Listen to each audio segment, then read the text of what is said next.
के साथ? जिस्म में 25 छुरियाँ लगी हैं और इधर 3 गोलियाँ। क्या सोचा हुआ था भाई के बारे में कि भाई दूल्हा बन के आएगा? भाई दूल्हा बनेगा, ईद मनाएगा। नाज़रीन, मैं उस मुकाम पे मौजूद हूँ जहाँ पे दाऊद के जो दोस्त थे, दोस्त कहना भी मैं दोस्ती की तौहीन समझूंगा, यहाँ पे वो रुके, कॉल की, बैठा दाऊद। मैं आपको जय वकूआ पर लेके चलता हूँ। ये वो मुकाम है जहाँ पर मोटरसाइकिल पे दाऊद को मैं कॉल की और दाऊद वहाँ से आया, अगर कैमरामैन दिखा सके, वहाँ से भागता हुआ आया और यहाँ से बिठा के सारा मेरे साथ एक और। इस तरह कोई जालिम ही हो सकता है?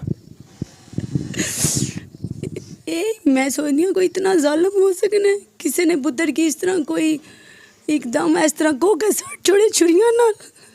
मैं 17-18 साल इन्ना था नाल अपना बेटा पाले, एक ही बेटा, मेरिया 6 बेटियां ना, एक भरा। ऐसी मगर